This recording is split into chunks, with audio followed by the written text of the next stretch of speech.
bersama dengan kehidupan keluarga besar Jemaat Kolom 19 dalam rangka pembubaran panitia hari-hari raya gereja di Jemaat Gemi Via Dolorosa, khususnya yang ada di Jemaat Kolom 19 ini. Tuhan boleh perkenankan mereka semua boleh berjalan sesuai kehendak Tuhan.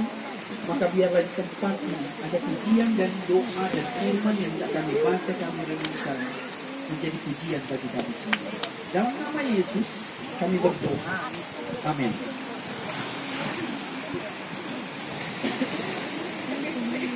Mari kita membaca firman Tuhan. Diambil dari kitab Yehezkel. Kitab Yehezkel pasal 36. Kitab Yehezkel pasal 36 ayat 22.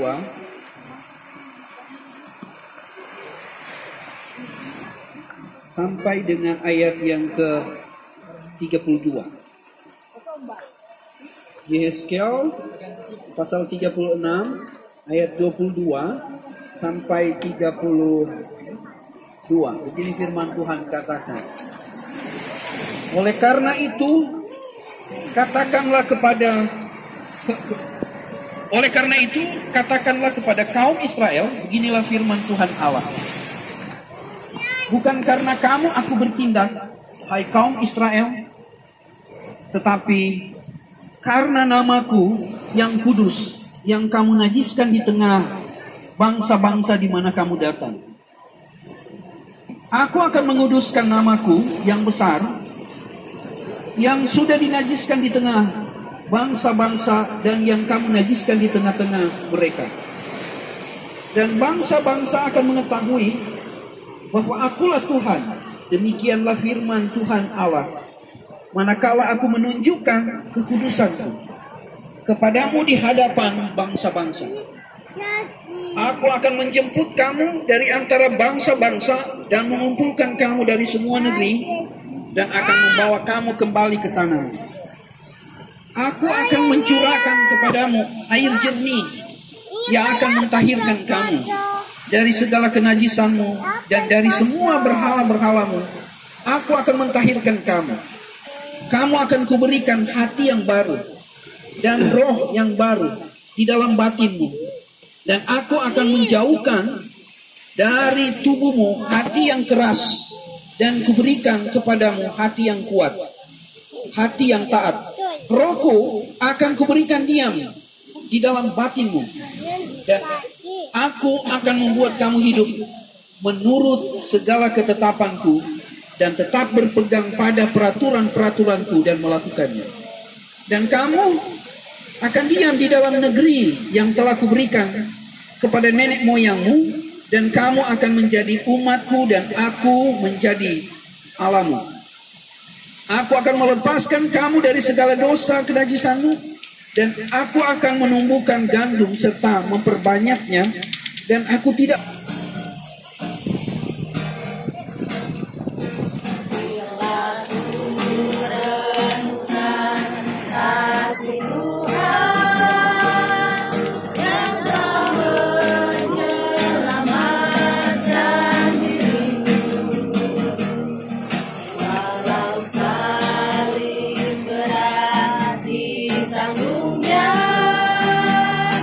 Apa balasan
kasih. Kerja nyandak berjalan mulus, atau kita usahanya ndak berjalan mulus, atau kita putus cinta. Itu biasa. Tapi yang sangat luar biasa yang harus terang syukuri, orang renungkan, luar biasa Tuhan ada kasih kita di tahun 2023 ini, tidak mudah. Karena itu Tuhan mempercayakan bagi orang, supaya benar-benar orang harus menikmati itu dengan ucapan syukur yang lahir dari hati yang apa? Paling dalam. Nah, hati ini memang kalau dalam pembacaan firman Tuhan ini, sebagaimana orang baca, Tuhan yang memperkatakan sendiri. Dia katakan, aku akan mencurahkan kepadamu air jernih yang akan mentahirkan kamu dari segala kenajisanmu dan dari semua berhalamu. Aku akan mentahirkan kamu. Kamu akan kuberikan hati yang baru. Dan roh yang baru di dalam batinmu. Dan aku akan menjauhkan dari tubuhmu hati yang keras. Dan kuberikan kepadamu hati yang taat. Hati di sini ada pembaharuan. Hati ini kan filter. Dia penyaring. Menyaring dari kalau ada racun yang masuk tentu melewati hati dulu supaya mengalir kepada darah orang. Karena kalau tompe hati rusak, itu dia bilang tuh, siapa dia pendeta? Sakit. Kalau tuh pendeta tanya sakit apa dia? Periksanya enggak no. Cuma dia terlalu banyak pikirkan hal-hal yang bagi dia mungkin beban berat. Apa itu? Sakit hati. Kalau sakit apa liver ya? Kalau itu masih boleh baik kalau dari dokter. Maka kalau sakit batin setengah mati mau baik. Itu hati yang paling dalam. Nah, hari ini orang merenungkan bagaimana proses Tuhan memberikan hati yang baru bagi orang. Dia memperkenankan kehidupan orang untuk memasuki tahun ini, tahun anugerah Tuhan, tahun berkat Tuhan. Walaupun terkadang orang menjalani hidup di mana orang ada, selalu diperhadapkan dengan tantangan, pergumulan, ada sakit hati. Tapi bukan berarti itu yang menjadi pergumulan besar bagi orang. Justru yang menjadi pergumulan bagi orang, kalau orang soalnya nak punya hati dengan sesama, dan orang soalnya nak menaruh hati kita kepada Tuhan. Itu hati baru, tahun baru. Maka kalau orang hatinya nak melekat kepada Tuhan, pasti orangnya tidak ada berkat, sukacita, damai sejahtera dalam kegembiraan. Orang harus senantiasa bersyukur. Karena bersyukur itu adalah komitmen, tanggung jawab, iman bagi orang untuk melangkah di dalam hari hidup yang Tuhan sudah percayakan bagi orang. Sama dengan ini panitia HRG kolom 19.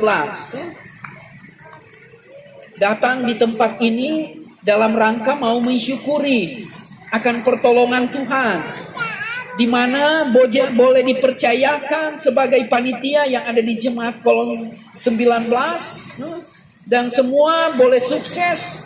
Itu karena campur tangan Tuhan. Karena itu bersyukur. Kalau kalau orang Manado bersyukur, orang terpusat dulu dengan apa? Orang mau bikin. Kalau ada pengucapan syukur, biasanya orang terfokus di mana? Ucapan syukur. Pasti ini tuh. Paling ibu mau bilang tadi makan tuh. Paling kalau mau ucap syukur masuk mau makan apa tuh orang tuh? Kalau umat Israel ketika orang dituntun Tuhan untuk mengucap syukur, orang terfokus kepada siapa? Tuhan. Orang mengingat tuh proses kebaikan Tuhan, ada tolong orang bebas dari tanah perbudakan, masuk di tanah perjanjian, tanah yang dijanjikan Tuhan. Begitupun juga dengan kita. Orang hadir di tahun yang baru ini, sesungguhnya orang bersyukur. Oh, ini semua karena Tuhan. Kalau mau bersyukur kukis apa tuh Musa dia ini tahun baru semua habis tuh kukis Natal. Apa tolong masa dia sama terfokus kepada apa? Soal apa? Makan. Di mana-mana, apalagi pengucapan atau ada ibadah, jabeki ibadah dulu dia kalau 19. Ya ndak jabeki kan pada banyak orang-orang dari apa kan keturunan peranakan Cina Sangir kan. Toh. Turunan kita, Doran Cina. Nah ini bagi orang dituntun Tuhan supaya merespon pujian ucapan syukur kita kepada Tuhan dengan hati yang baru, hati yang dimerdekakan Tuhan. Saya kira jemaat Kolom 19 dituntun Tuhan, diproses Tuhan, hati